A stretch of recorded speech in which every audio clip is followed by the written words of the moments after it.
2026 നിയമിതനായ Ukraine പ്രധാനമന്ത്രി ആര്?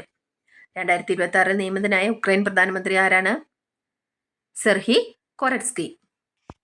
2026 ജൂലൈയിൽ അന്തരിച്ച മോനുപള്ളി മൂഴിക്കൽ പങ്കജാക്ഷി ഏതു മേഖലയുമായി ബന്ധപ്പെട്ടിരിക്കുന്നു? 2026 ജൂലൈയിൽ അന്തരിച്ച മോനുപള്ളി മൂഴിക്കൽ പങ്കജാക്ഷി ഏതു മേഖലയുമായി ബന്ധപ്പെട്ടിരിക്കുന്നു? ഏതാണ്? നോക്കുവിദ്യ, പാവകളി. ഗ്രാമീണ യുവാക്കൾക്കിടയിൽ നൂതന സംരംഭകത്വം പ്രോത്സാഹിപ്പിക്കാൻ നബാർഡ് ആരംഭിച്ച പദ്ധതി ഏത്? ഗ്രാമീണ യുവാക്കൾക്കിടയിൽ നൂതന സംരംഭകത്വം പ്രോത്സാഹിപ്പിക്കാൻ നബാർഡ് ആരംഭിച്ച പദ്ധതി ഏത്? ഏതാണ്? ഗ്രാമോദ്യം. 2026 വിന്റർ ഒളിമ്പിക്സ് ഗെയിംസിന്റെ വേദി.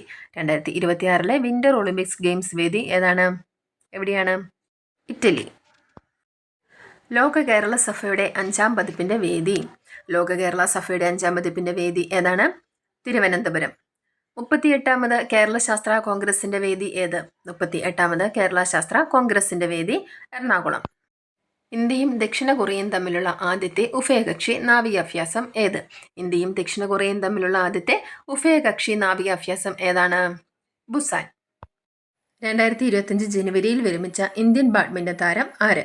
2025 ജനുവരിയിൽ വിരമിച്ച ഇന്ത്യൻ ബാഡ്മിന്റൺ താരം ആരാണ്? സൈന നെഹ്വാൾ. 64ാമത് കേരള സ്കൂൾ കലോത്സവ കിരീടം നേടിയ ജില്ല. 64ാമത് കേരള സ്കൂൾ കലോത്സവം നേടിയ ജില്ല ഏതാണ്? കണ്ണൂർ. അവിരാമം എന്നത് ആരുടെ ആത്മകഥയാണ്? അവിരാമം എന്നത് ആരുടെ ആത്മകഥയാണ്?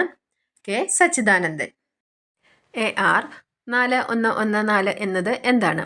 AR 4114 എന്നത് എന്താണ്? സൂര്യകളങ്കം. മൈനോരിറ്റി എഡ്യൂക്കേഷൻ അതോറിറ്റി സ്ഥാപിച്ച ഇന്ത്യയിലെ ആദ്യ സംസ്ഥാനം ഏത്? മൈനോരിറ്റി എഡ്യൂക്കേഷൻ സ്ഥാപിച്ച ഇന്ത്യയിലെ ആദ്യ സംസ്ഥാനം ഏതാണ്? ഉത്തരാഖണ്ഡ്.